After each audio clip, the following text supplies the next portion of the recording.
Halo teman-teman foodpreneur di Indonesia, ketemu lagi dengan saya Danis Punto Adi di acara video Q&A Foodies.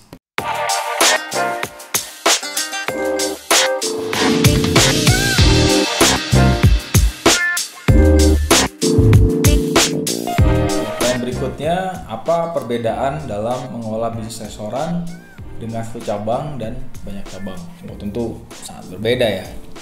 Ada beberapa beberapa aspek yang saya pengen ceritakan, pengen sharing. Apa bedanya sih dulu ketika awal dengan hanya satu restoran mafia, dengan saat ini sudah 210 cabang restoran. Itu perbedaan seperti apa? Yang pasti adalah satu hal. Yang pertama itu masalah fleksibilitas. Ketika dulu hanya satu restoran, tentunya fleksibilitas itu menjadi sangat tinggi sekali ya. Perubahan-perubahan ide, inovasi, perubahan tentang hal-hal baru, trial error itu bisa dilakukan dalam hitungan hari. Jadi kalau misalnya ada ide ini langsung bisa dijalankan. Jadi sebenarnya keuntungan dari perusahaan yang masih baru memulai sebagai UKM dengan cabang yang terlalu banyak itu seharusnya adalah fleksibilitas, itulah kelebihannya. Jadi buat teman-teman yang baru 1-2 cabang tapi fleksibilitasnya belum dapat, ini harus terus tingkatin nih, karena nanti ketika menjadi besar ini akan menjadi lebih kompleks. Saat ini ketika cabang kita udah menjadi besar dengan cabang yang begitu banyak, apalagi saat ini kita memiliki mitra yang banyak, fleksibilitas terhadap perubahan itu menjadi tidak semudah dulu. Walaupun kita berusaha sekeras mungkin untuk tetap menjadi fleksibel. Sebagai contoh, misalkan kita akan merubah sebuah menu. Dulu ketika kita ada ide menu, gampang. Minggu depan kita rubah atau tambah menu, ayo kita lihat minggu depan ada di buku menu, langsung sudah ada di restoran. Tapi saat ini ketika kita akan punya ide, kita akan menambah menunya A, tidak bisa langsung. Kenapa? Yang pertama adalah dicek menu A itu bahan bakunya apa. Kita cek suppliernya ada atau tidak. Bisa nggak supplier ini mensuplai untuk 210 cabang? Satu. Sedangkan cabang tersebar di seluruh Indonesia. Nah, kemudian sustainability-nya seperti apa? Hari pertama bisa kirim, tapi bisa nggak mereka kirim terus dalam waktu 3 bulan? Bisa nggak mereka kirim ketika nanti ada peningkatan sales 10%, 20%, 30%, 30% dalam tahun ke depan? Pertimbangannya banyak, itu satu. Yang kedua, dengan sebaran cabang yang begitu banyak, kita harus mempelajari apakah menu ini bisa diterima di semua daerah atau tidak. Nah, beberapa hal yang banyak itu yang kemudian menjadi satu hal yang menjadi tantangan buat kita, yang membuat fleksibilitas yang ada ketika kita punya satu cabang, kita memiliki cabang yang banyak, itu menjadi satu faktor yang cukup krusial ya terhadap perubahan fleksibilitas. Itu satu. Yang kedua, itu pendelegasikan pekerjaan. Ketika satu bisnis kuliner atau bisnis restoran hanya dengan satu cabang, untuk satu ide-ide atau satu hal baru, eksekusinya sih mudah ya, karena cuma satu dihandle oleh saya dan teman-teman, sehingga ketika ada ide langsung direct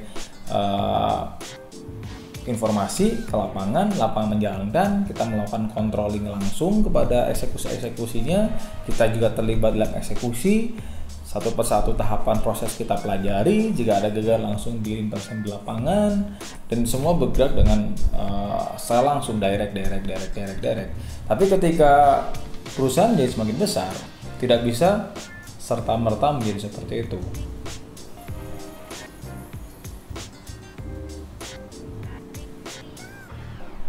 Karena perubahan harus dilakukan di banyak titik, banyak lokasi, dan banyak kondisi, di mana setiap restoran di setiap wilayah memiliki kualitas organisasi yang berbeda, memiliki eksekutor dengan kemampuan yang berbeda-beda, sehingga setiap hal yang baru tadi setelah diimplementasikan, kita harus jabarkan dengan lebih detail bagaimana langkah-langkahnya satu sampai terakhir, dan kita benar-benar kita bahas dengan sangat detail sekali, sehingga ketika ada satu hal baru dan kita sosialisasikan ke tim kita di lapangan, tim tadi memiliki effort seminimal mungkin untuk berimprovisasi sebenarnya, karena semua hal sudah terjawab dalam langkah-langkah yang jelas dan tertulis. Dalam hal ini kemampuan pendelegasian dan kemampuan komunikasi dan kejelasan dalam berkomunikasi ketika organisasi menjadi besar itu menjadi sangat krusial sekali. Jika cabang kita masih satu, ada miskomunikasi sedikit sih masih nggak ada isu. Tapi ketika cabang kita sudah sangat banyak sekali, miskomunikasi itu menjadi problem yang besar sekali, menjadikan sebuah ide itu berjalan dengan sangat baik sekali. Jadi yang membedakan adalah tingkat akurasi dari informasi. Kalau dulu sih nggak perlu akad-akad amat ya untuk bisa menyampaikan sebuah informasi baru.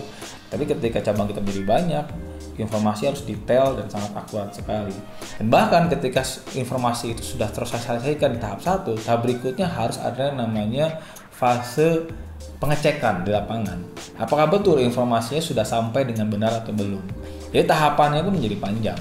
Tetapi tidak ada masalah. Itulah konsekuensi ketika menjadi besar.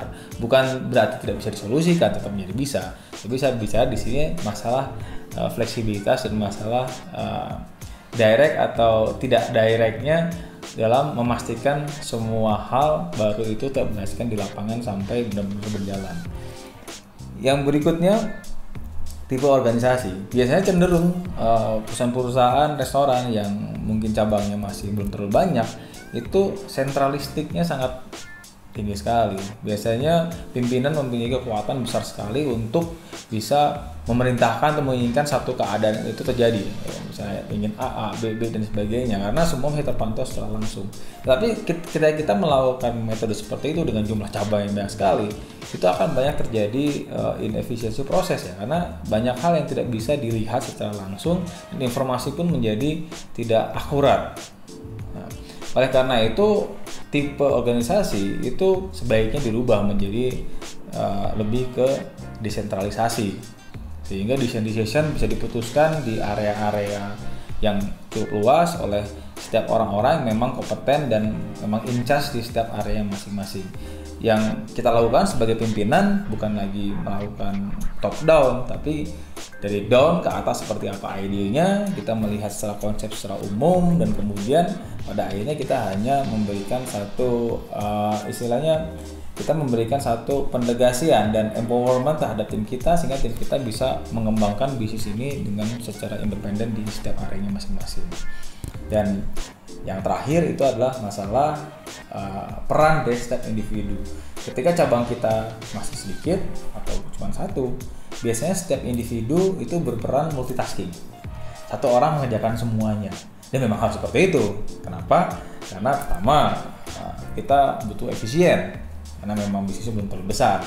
Kedua, ketika ada satu kondisi di mana satu orang tidak bisa mengcover, biasanya setiap timnya atau setiap orang harus bisa mengcover posisi yang kosong itu secara langsung dan cepat, seperti itu.